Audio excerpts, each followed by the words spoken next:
Bonjour à toutes et à tous et bienvenue au Goûter panafricain. Je suis vraiment très honoré de vous retrouver pour un nouvel épisode. Et aujourd'hui, on va vous parler d'un fait d'actualité qui s'est quand même passé en début d'année. C'est l'assassinat de Kenan Anderson, l'un des cousins de la cofondatrice de Black Lives Matter. Ça s'est passé aux États-Unis, si vous l'avez raté, parce que maintenant, on n'en parle plus beaucoup dans les médias, dans les réseaux sociaux. Et nous, on voulait traiter de ce sujet et voir encore qu'il se passe encore des soucis au niveau de la police. Et aujourd'hui, autour de la table, on a Daniel. Comment tu vas, Daniel? Faut que tu rallumes ton micro. Oui, bonjour à tous. Bonsoir à tous. Oui, ça va. Très bien, merci. Très bien. Juste à côté, Hachensoud, comment tu vas, Hachensoud? Oui, encore une fois, merci Thomas. Merci donc Aton et Daniel d'être parmi les invités pour ce sujet très grave de ce soir, qui est encore une fois à l'actualité suite je ne sais pas si c'est une bavure policière, mais on va essayer de le déterminer ici, même si on n'a pas tous les éléments. Encore une fois, il y a un Kamit qui a été plaqué au sol, taserisé avec un taser, et il est mort dans des conditions assez tragiques. Voilà. Très bien. La dernière personne qui est juste en bas, c'est Aton. Comment tu vas, Aton? Moi, c'est Otep à tous et je vous souhaite pour ce podcast un an Kunja Seneb, donc vie, prospérité, santé, pour nous donner un petit peu de force dans ce podcast, dans ces moments difficiles. Une petite prière et puis on va, bonjour à Daniel, Otep à Daniel, Otep à Thomas et Otep à Shepsout, notre ravissante beauté de ce podcast. Otep. Merci en tout cas d'avoir participé d'avoir répondu à l'invitation. Alors, pour introduire ce sujet, Black Lives Matter, cette association qui a été créée, qui a été fondée en 2013 aux États-Unis, au sein de la communauté afro-américaine, a pour objectif en fait très simple de militer contre le racisme systémique envers les Noirs, que ce soit principalement aux États-Unis. Donc, ces membres se mobilisent généralement donc, contre les atteintes mortelles des personnes noires par les policiers blancs. Il faut savoir qu'aux États-Unis, il y a eu un grand phénomène de bavure policière. Ça a commencé déjà depuis pas mal d'années. Mais ce qui est vraiment sauté aux yeux des médias, je pense que c'est à partir des années 90. On se souvient tous de l'arrestation de Rodney Jerk. Alors, c'était Rodney King. Rodney King. Rodney King, mais il y a dans les années 90 déjà. 90, voilà, Rodney King, il s'était fait arrêter par au moins 8 policiers et ça avait été filmé. Et les policiers, en fait, s'acharnaient contre lui alors qu'il était au sol sans défense. Donc, ça avait choqué l'opinion publique. Et même, je me souviens que la vidéo avait été utilisée par Spike Lee dans un de ses films. Je crois que c'était Malcolm X, ou je ne me rappelle plus. Enfin, elle était en introduction dans un des films. Ensuite, il y a eu encore plein de bavures policières jusqu'à une certaine année en 2000, c'était en 2020, sur l'arrestation d'un homme à Minneapolis, George Floyd. Il se fait littéralement asphyxier par un policier qui lui pose un genou sur le cou. Et là, ça a fait un tollé mondial. Et le mouvement Black Lives Matter a vraiment pris une ampleur parce que c'était le mouvement le plus représentatif qui était sur le devant de la scène pour dénoncer ces bavures policières. Et qu'est-ce qui s'est passé en fait? Pourquoi on en revient à ce sujet? C'est que l'un des cousins de la cofondatrice, donc le cousin en question, il s'appelle Kenan Anderson, il est mort le 3 janvier à Los Angeles. Et devinez par quoi? Sous les coups encore de la police, il a reçu plusieurs décharges électriques par la police. Alors, si vous avez vu, il y a les vidéos, elles ont tourné sur les réseaux sociaux. Moi, je me rappelle que je l'avais vu, la vidéo. Et on voit, en fait, il est vraiment sans défense. Il obtempère, il lève les mains, il se pose à genoux, il suit les ordres. Et on ne sait pas pourquoi. Même moi, je n'ai même pas pu soutenir la vidéo parce que, d'un moment, on en a marre de voir ce genre d'image. Et il se fait taser par la police. Qu'est-ce que vous en pensez? Parce que là, c'était quand même c'est une bavure encore de plus, encore un acte de plus de la police.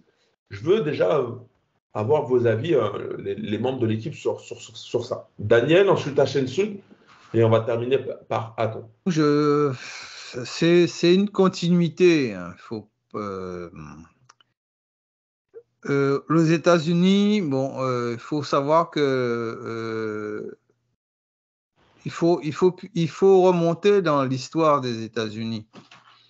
Après la fin de l'esclavage, on a eu la ségrégation. Et pendant la ségrégation, il y a eu des lois ségrégationnistes qui avaient pour but, en fait, d'écarter la population noire de toute activité, on va dire, civile, c'est-à-dire droit de vote, développement séparé, donc ségrégation, ça veut dire, bon, vous vivez, mais à côté. Mais vous vivez à côté dans une misère noire, puisque les Noirs sont sortis de l'esclavage, on leur avait promis une mule et trois acres, je crois, quelques arpents de terre qu'ils n'ont jamais eu.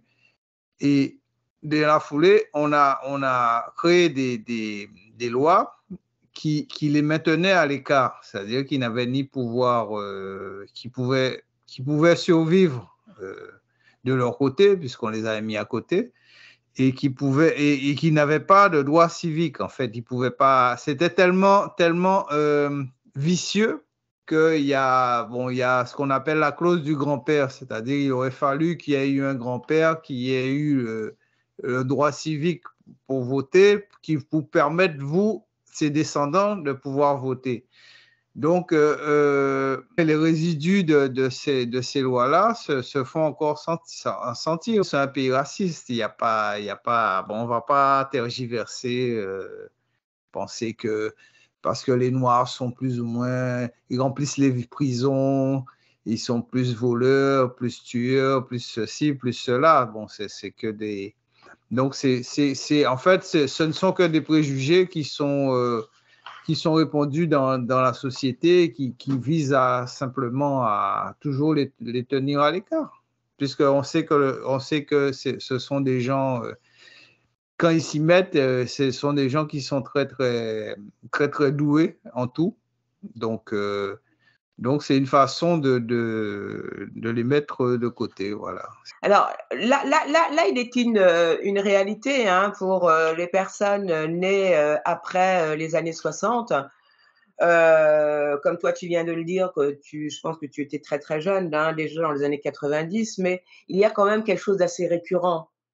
Dès lors qu'il y a eu déportation donc sur le territoire qui appartenait aux Indiens, aux premiers peuples de ces territoires-là, avec la venue massive donc des Européens dans une visée d'édification du capitalisme et de son extension, puisque c'était des va-nu-pieds qui avaient besoin effectivement d'avoir une certaine liberté, de croire en une construction autre de la société.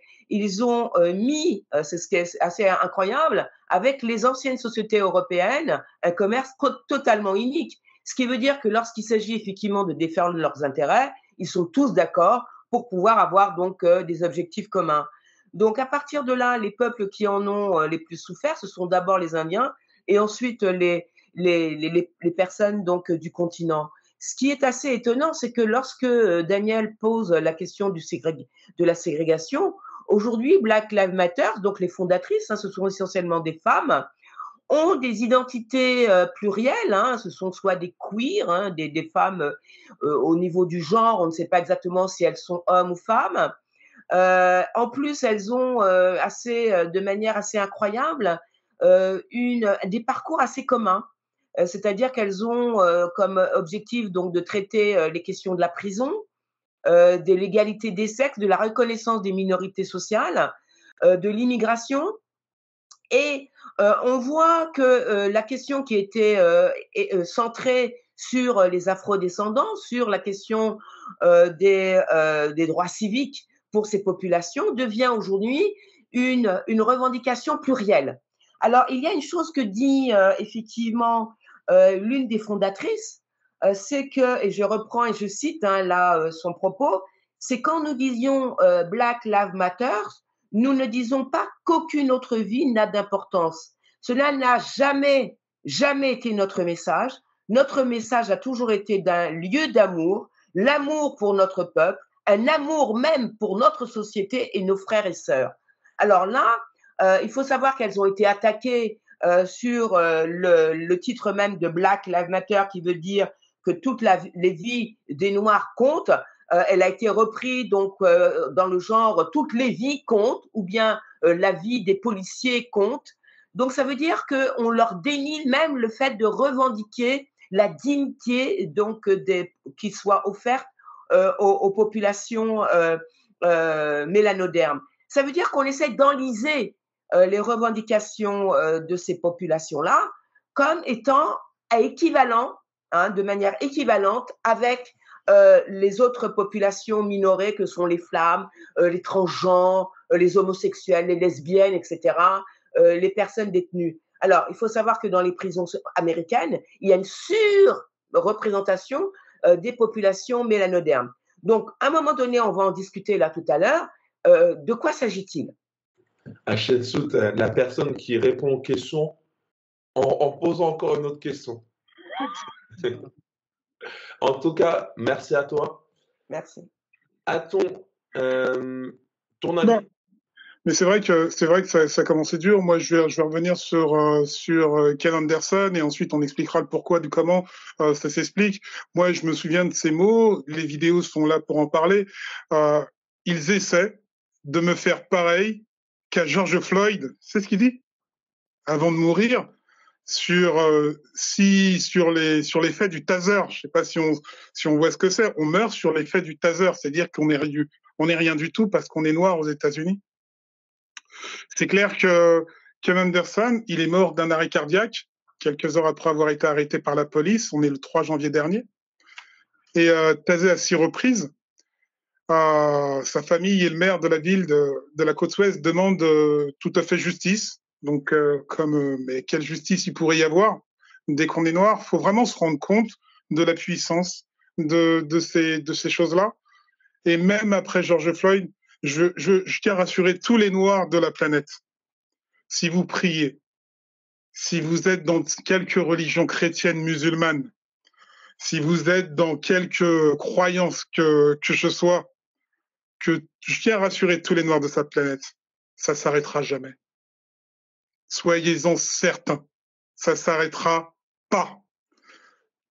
On va savoir pourquoi, mais la police va continuer. Je veux juste mettre une anecdote, puisqu'elle n'est pas récente, cette anecdote-là, et je pense faire preuve d'histoire, comme Daniel nous l'a montré. Je veux simplement nous montrer que l'histoire parle d'elle-même. Je veux simplement mettre en lumière Black Wall Street, pour les plus anciens qui s'en souviennent, parce que les survivants sont encore là. Il suffit juste de regarder un petit peu ce qui s'est passé à cette période-là dans la ville de Tulsa, aux États-Unis. Il faut savoir que c'est un jeune qui a soi-disant sifflé une femme blanche. Et suite à ça, la petite ville de Tulsa sera vraiment... Alors, il faut savoir que Black Wall Street, c'est l'une des villes les plus riches à l'époque. On est dans les 1921. Et ce jeune, n'ayant rien fait, on le saura bien après, ils vont tuer tout le monde. Ils vont raser la ville, des avions. De l'époque, on est en 1921, les avions viennent de se créer, donc des missiles vont tomber sur les habitations, on va massacrer des gens, une ville va être ravagée. Je veux simplement montrer que si vous n'avez pas compris Black Wall Street, on ne pourra pas comprendre le reste de demain qui arrivera l'année prochaine, puisqu'aujourd'hui, c'est 1000 Noirs qui sont tués tous les ans, voire plus même. Donc, un tiers des Noirs sont tués par la police aux États-Unis. Et faut comprendre dans quel état on est. Voilà, je laisse la parole aux autres, mais je veux vraiment montrer ça en lumière, que rien ne nous est donné dans ce monde pour l'instant, tant qu'on n'est pas unis. Et ensuite, on saura pourquoi. Est-ce que pour pas devenir schizophrène, quand on est noir, faudrait-il pas plutôt se mettre une œillère, tu vois, ne pas regarder les États-Unis et se concentrer un peu que sur la France ou sur d'autres pays et arrêter de regarder ce pays où les Noirs se font un peu violenter de toutes parts. Est-ce que vous pensez que la politique de l'autruche, ça pourrait nous éviter une certaine schizophrénie? Moi, je pense qu'il y a il y a une évolution au niveau de l'approche sécuritaire, bon, qui vient des États-Unis, bien sûr, parce que ils sont, ce sont les innovateurs en la matière, puisque c'est une société très, très violente, d'une extrême violence. On a encore vu récemment une société qui autorise les armes au niveau individuel, là, donc le port des armes. Donc, si vous remarquez bien, les pratiques policières au niveau des States commencent à entrer en France, commencent on voit que la police maintenant, récemment, avec les attaques au couteau, les gens qui ont brandi des couteaux se font systématiquement abattre. Est-ce que vous avez remarqué ça? D'autre part, avec les pratiques au niveau des arrestations, comment on a tué le livreur là, je crois que c'était un gitan.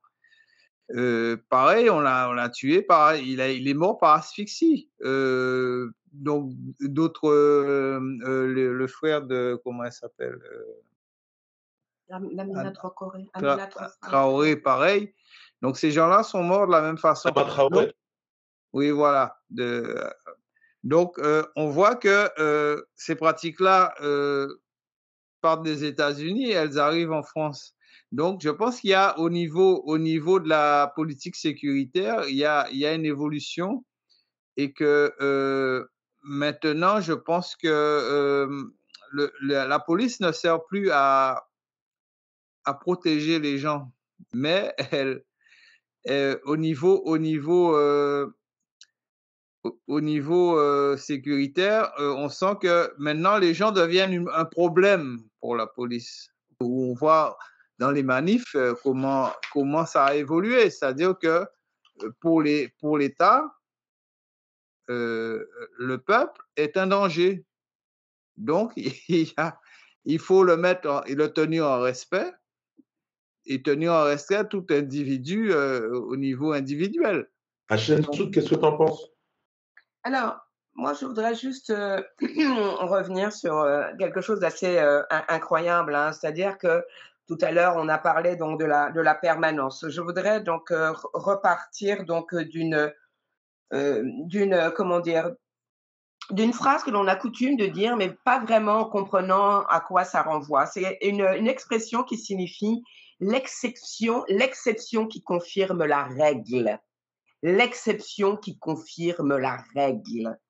Alors, la question qui se dit, c'est qu'au moment où les Noirs, les mélanodermes, excusez-moi, sont déportés aux États-Unis, pas encore à ce qui va devenir donc les États-Unis, sont déportés donc dans des villes, dans des États plus ou moins indépendants les uns des autres.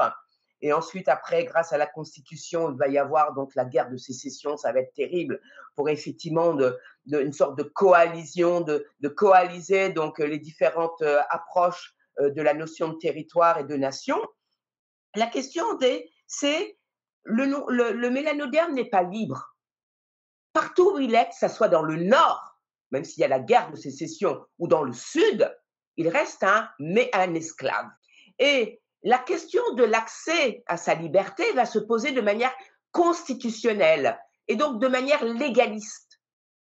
Et les revendications qui vont être posées par les différentes organisations au fur et à mesure, ça va être justement de dire que la partie juridique continue de faire perdurer des règles qui font soumettre les mélanodermes à leur identité d'esclaves. C'est-à-dire que peu importe où il est, même s'il a des droits, il rentre dans un bar, il reste un mélanoderme, jusque dans les années 60.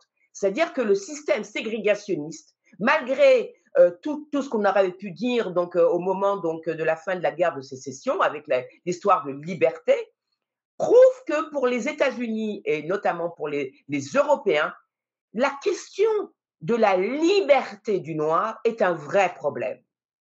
Et aujourd'hui, Black Lives Matter a peut-être tendance à mettre de côté cette évidence. C'est-à-dire que l'exception est que le noir ne peut pas user de sa liberté.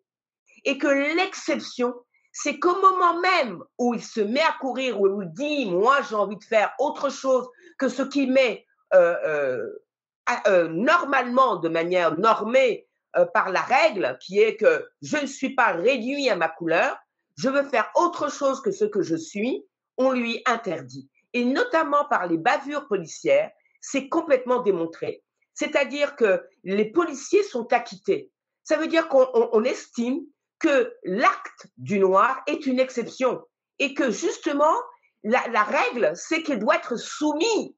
C'est ça la règle. Le noir doit être soumis et non pas l'exception qui est « je dis et je fais ce que je dois faire en tant qu'être humain » est une exception. Et là, Black Lives Matter, excusez-moi, même si elle met en évidence des règles pour des minorités, les queers, les transgenres, les lesbiennes, etc., elle met de côté l'évidence qui est pour ces gens-là, ils sont libres. Quelqu'un qui est blanc, européen, mais qui est lesbien, il est libre qu'un noir. Par définition, l'Européen n'a pas mis au monde le noir. Et alors, donc là, je reviens au principe d'adaptation. Parce qu'il y a aujourd'hui au niveau théorique quelque chose de tragique. Il y a ce qu'on appelle la psychologie évolutionniste. La psychologie évolutionniste qui veut mettre en évidence que justement l'adaptation est un principe fondamental de nos sociétés, on l'utilise aujourd'hui de manière un peu biaisée, c'est-à-dire qu'on dit que la femme est inférieure à l'homme parce qu'elle est, depuis l'origine, de par sa constitution, elle est moins soumise à des systèmes adaptatifs. Et que l'homme, comme il est beaucoup plus ouvert vers son environnement, il développe des capacités d'adaptation beaucoup plus élevées que peut l'avoir la femme. Alors, est-ce que tu peux raccourcir ton... Alors, je veux dire que le noir aujourd'hui, il est adapté à la manière dont le blanc l'a conditionné. Et que l'exception, lorsqu'il dit que son conditionnement le limite, là, il se fait battre par la police. Il se fait maltraiter par la police. Donc là où je veux en venir, c'est que la société américaine est malade par définition. Et lorsque tu dis que pour les mélanodermes européens, il serait bon de faire l'autruche, non. Ce n'est pas à une société de dire, effectivement, à des humains par définition, qu'ils sont non humains et de les objectiver comme ils l'ont fait jusqu'à présent, mais de dire que la règle accepte l'exception dans le cas des noirs mélanodermes. Dans le cas des mélanodermes, il doit y avoir systématiquement des exceptions. Moi, je suis tout à fait d'accord avec Chef Sout. Hein. C'est vrai que la femme et l'homme sont complémentaires. Okay, dans la conception africaine, faut enlever ces conceptions occidentales, revenir un peu chez nous. Mais je veux vraiment revenir sur le sujet. Qu'est-ce qu'on a subi depuis l'histoire, depuis le début qu'on est avec eux? On a subi l'esclavage, les viols, les assassinats, le lynchage, la colonisation, regardons l'Afrique, les ségrégations, regardons toutes les Antilles et tout ce qui se passe au Brésil, l'apartheid, les empoisonnements. Maintenant, regardons les actions qu'on a menées nous, ou qu'on est en train de mener dès qu'il nous arrive quelque chose. Bah, qu'est-ce qu'on fait? On va se révolter, on va faire des marches. Ok. On va revendiquer les revendications sociales comme en Guadeloupe. D'accord? Les manifestations, c'est ce qu'on fait tout le temps. On va marcher. Ok. Comme le chlordécone, comme la marche, revenons sur notre sujet avec notre personnage. On va prendre des activistes, faire de l'économie. Il y a même des Noirs qui disent qu'il faut faire de l'économie. C'est la solution. Ok? On a fait de l'humanitaire. On a tout essayé avec eux. On a joué au football avec eux. On s'est marié avec eux. On a même fait des choses incroyables avec eux. On a essayé l'homosexualité avec eux. Nous avons l'intégration, on l'a essayé, l'assimilation culturelle, le mariage, le mixage, on a tous essayé, la démocratie, les élections, on a tout essayé. Mais c'est quoi les conséquences? Les conséquences, elles sont toujours les mêmes. C'est toujours l'esclavage, la colonisation, le viol, les lynchages, la tuerie qu'on subit. Peut-être qu'il faut penser à des solutions. Aujourd'hui, en 2023... Attends, oui. Je te laisse continuer. Hein. Oui. Mais est-ce que tu ne penses pas que tu généralises un peu trop? Pas du tout. C'est pas une généralisation, c'est de l'histoire que je fais. Je pense qu'on a oublié qu'il faut s'instruire avant de prendre un combat comme ça, avant de vivre dans une société occidentale. On a oublié ça. Aujourd'hui, un noir dans la rue, je ne suis pas persuadé qu'il connaisse l'histoire de l'Afrique.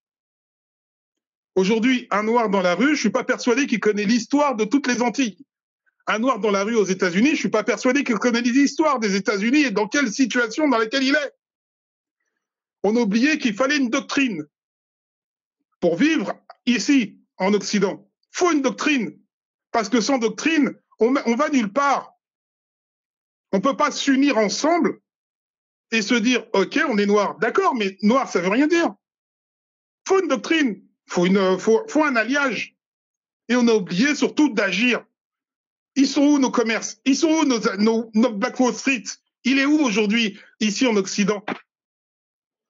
Je pense que où je veux en venir là-dessus, c'est que sans ça, on refait la boucle.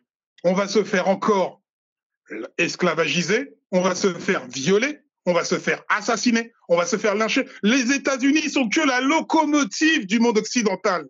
Tout le reste suit. Les 14 pays derrière vont suivre. La France, l'Espagne, l'Italie. Regardez ce qui se passe en Italie. C'est la même chose. Regardez ce qui se passe en France. On a subi la même chose. Regardez ce qui se passe en Espagne. C'est pareil. Au Brésil, c'est la même chose. Mais faut ouvrir les yeux.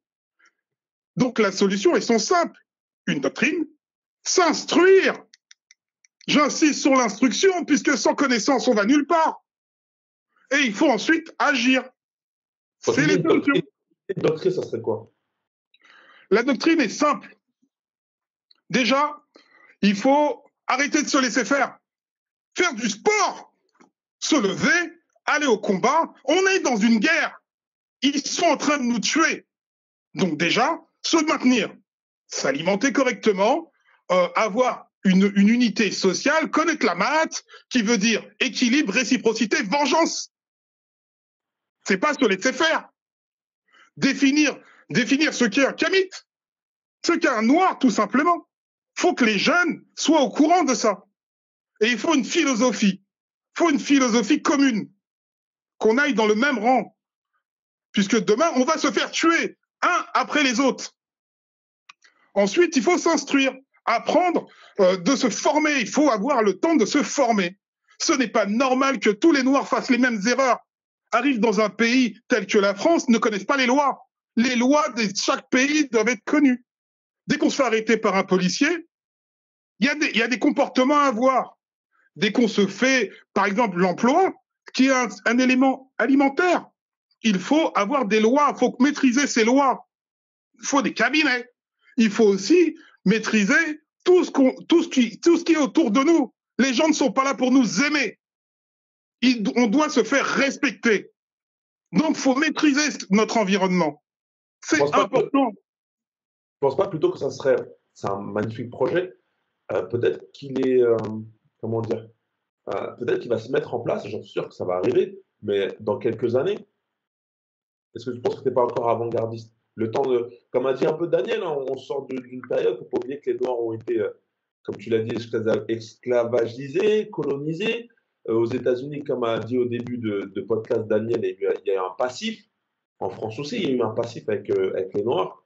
Est-ce que tu penses que là, maintenant, on n'est pas dans une nouvelle ère où ça y est, on prend conscience et confiance et qu'on va bientôt y arriver à cette maîtrise, à ce respect? Pas la direction. On n'en prend pas la direction. Moi, je vais être clair, on n'en prend pas la direction. Les solutions sont là. Je viens de les dire. Il nous faut définir une doctrine, s'instruire, agir. Aujourd'hui, qu'est-ce que je vois? C'est métissage, homosexualité, n'importe quoi. L'argent, c'est n'importe quoi. On le voit avec les joueurs de football. Il suffit juste de regarder avec qui ils se marient. On ne prend pas cette direction-là. On va dans du n'importe quoi. Il est temps d'agir consciemment avec... Dieu nous a donné ce qu'on appelle un cerveau. On n'est pas là pour se faire tuer. On est là pour réfléchir ensemble. Communauté. Et pour créer cette communauté, il nous faut connaître l'histoire.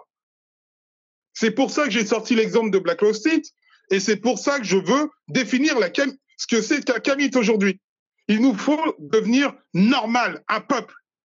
Pas se fondre avec les autres, mais déjà se définir entre soi et ensuite aller avec les autres. On ne peut pas faire l'inverse. C'est impossible. Aucun peuple marche sur la tête. Seul le noir fait ça. Tu sais, bon, tu vis dans une société qui est, de par son passé refoulé, qui est nié, qui est, tu sais, comme on dit, quand on fait ripaille, quand les esclavagistes faisaient ripaille, ils buvaient du bon vin, ils mangeaient bien, ils allaient à l'opéra et tout, mais ils oubliaient que si, bon, ben, les gens trimaient. Donc, tu sais que quand tu as passé, que tu dis glorieux, il faut pas oublier aussi ce qu'il y a. Enfin, tu essaies d'oublier ce que tu as fait pour que tu en arrives là. Donc, on est dans un pays c'est un pays qui a un passé, qui n'est pas bon, qui est ce qu'il est, et ceux qui dirigent ce pays-là veulent que ceux qui ont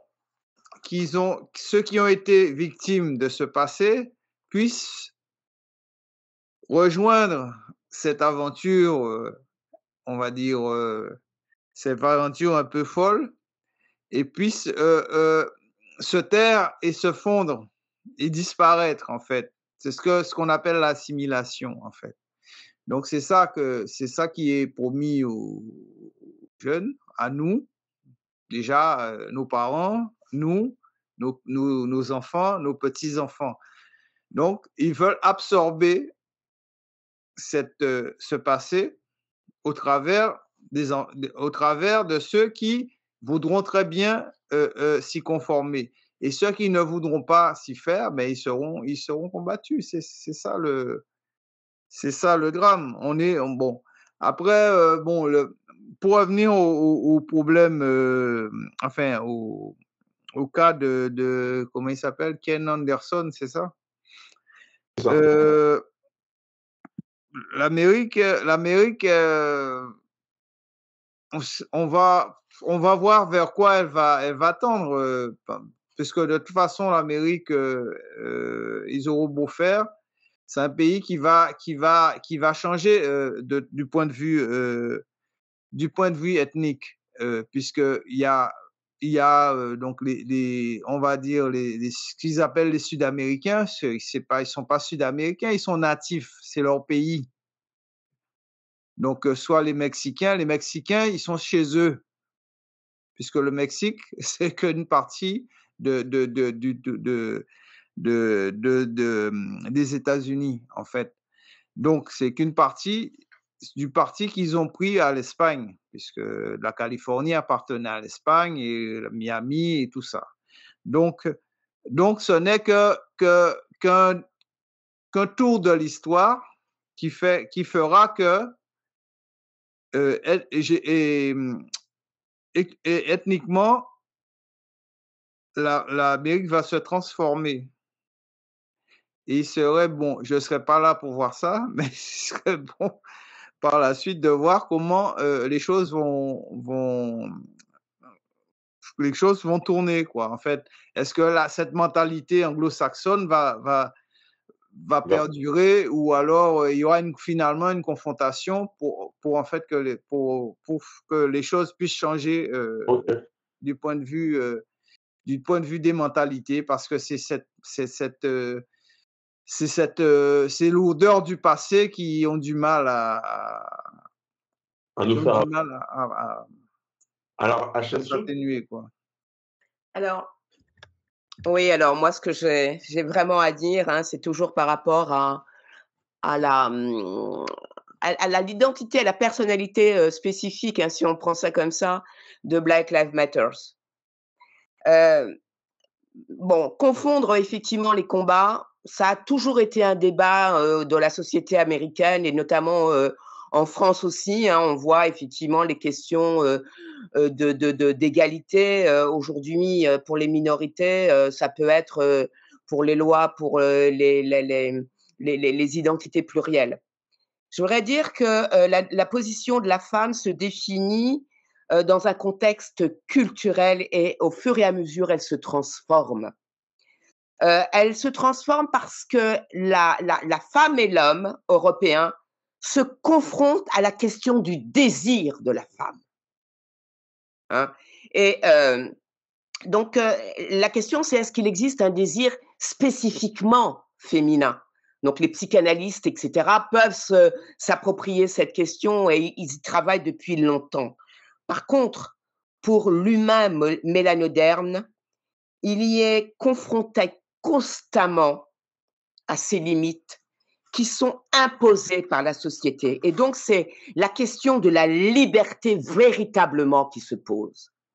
Parce que sous le regard nous sommes constamment sous le regard de l'autre. Et si le mélanoderme, aujourd'hui, dans la société, on peut s'accommoder de l'assignation des femmes dans la société, dans certaines sociétés européennes, n'oublions pas que lorsqu'il y avait donc des pendaisons dans le sud des États-Unis, les femmes y étaient. Et la question donc de l'assignation des femmes ne se posait pas, ils s'accommodaient de la position de la femme dans la société américaine.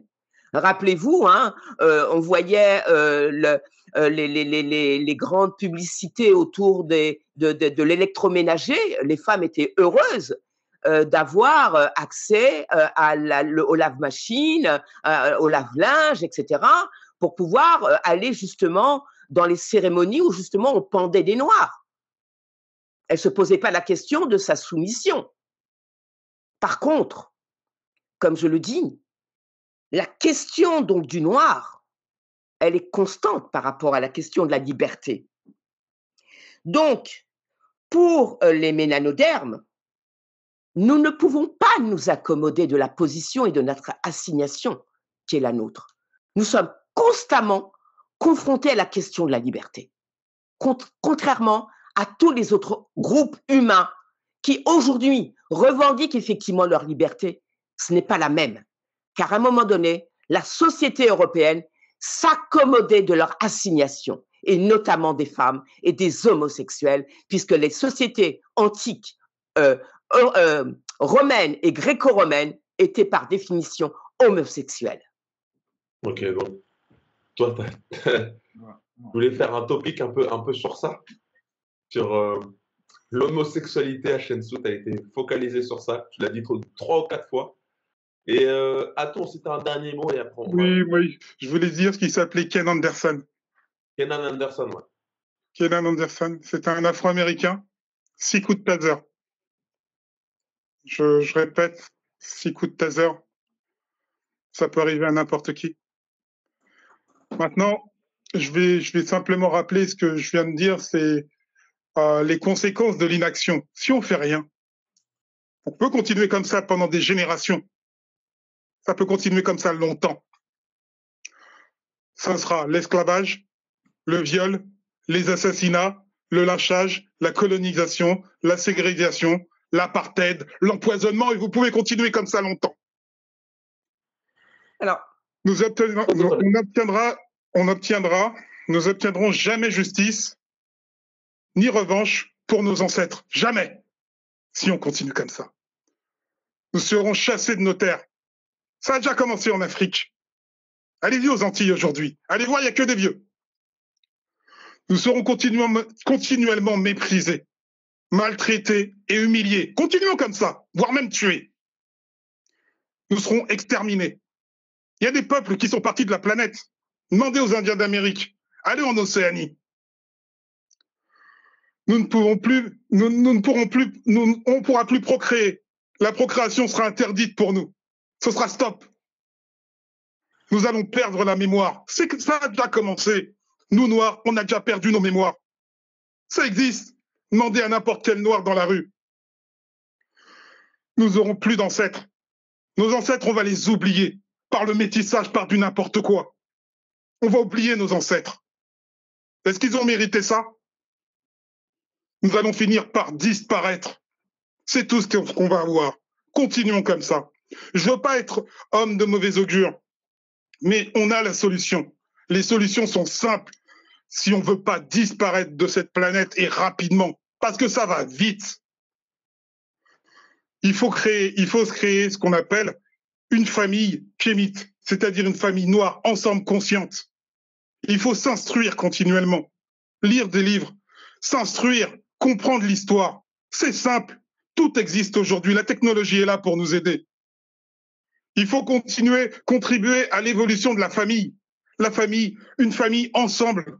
Il faut accorder du temps aux activités de la famille. Il faut accorder du temps. Je sais que le temps est compté, mais il nous faut du temps. Donc, les choses sont simples. Je le rappelle, tout à l'heure, je l'ai dit, c'est donc les 3 règles que je vais reprendre, c'est-à-dire une doctrine commune, s'instruire et ensuite agir.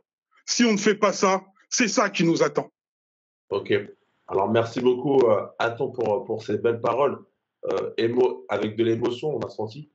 Et donc voilà, vous avez partagé vos points de vue sur ce qui s'est passé, mais en même temps, le débat s'est ouvert sur d'autres voies également. Mais on en revient toujours un peu à ce problème systématique, c'est que j'aime pas ce mot, mais il y a eu, on a beaucoup subi. Mais on peut aussi agir, comme tu as dit, Aton. Donc, c'est maintenant qu'il faut le faire. Nous, on le fait à notre petit niveau en faisant notre petite chaîne YouTube. Mais vous qui nous écoutez, vous pouvez bien sûr en faire beaucoup plus. Et comme a dit Aton sur les intervenants, voilà, des petites actions peuvent faire avancer les choses. Hachemsout, on va conclure. Hein. Mais juste 2 mots, parce que c'est vrai que tout à l'heure, tu as posé la question de l'autruche. Juste 2 petits mots. Donc, par rapport à l'autruche, j'aurais juste à dire à tous ceux qui nous écoutent, et j'espère que vous allez devenir nombreux, hein, parce qu'effectivement, c'est important donc, de vous entendre et, par le biais donc, d'un direct éventuellement.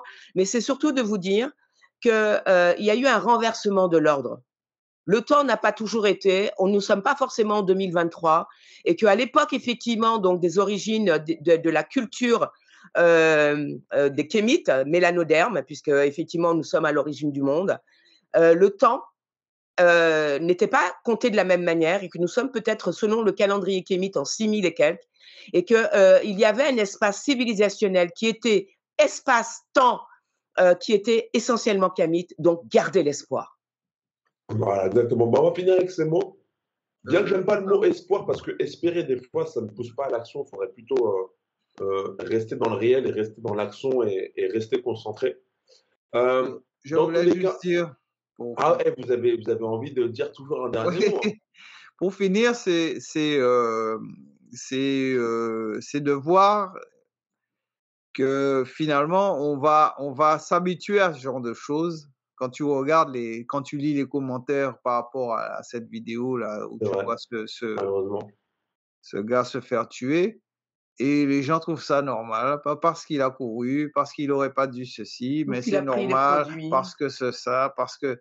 Donc les gens trouvent normal qu'on puisse tuer quelqu'un. Donc on est dans cette société où le meurtre, surtout celui des autres, est tout à fait concevable. Mais je vais même aller beaucoup plus loin, parce que là, il faut que je dise la vérité. Comme je vous ai dit au début de podcast, j'ai vu la vidéo, j'ai même pas voulu regarder jusqu'au bout, parce que j'étais comme blasé, c'était encore la même histoire, tout ça. Donc moi aussi, j'ai fait un peu l'autruche.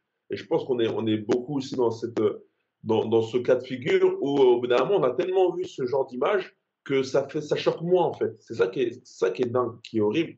Ça reste un humain, ça reste C'est agressé par la police et maintenant on veut mettre. c'est la décadence, c'est la décadence. Oui, mais je dirais encore une chose, hein, c'est la condamnation à mort. La condamnation à mort, même de manière administrative, c'est ce qui est la règle. Et l'exception, c'est au moment où cet homme-là court et dit on va m'appliquer la règle. Il le savait, entre guillemets, hein, parce que c'est ça qui est triste. Bon, alors, pensez les abonnés, hein, on vous a délivré ce podcast. Laissez-nous vos avis, ça aussi, c'est important. C'est comme ça que on est une communauté, donc on a besoin de savoir, d'échanger avec vous. Les commentaires, on les regarde, on regarde ça attentivement. Merci encore aux personnes qui jouent le jeu, qui nous laissent des commentaires. Ça nous fait avancer.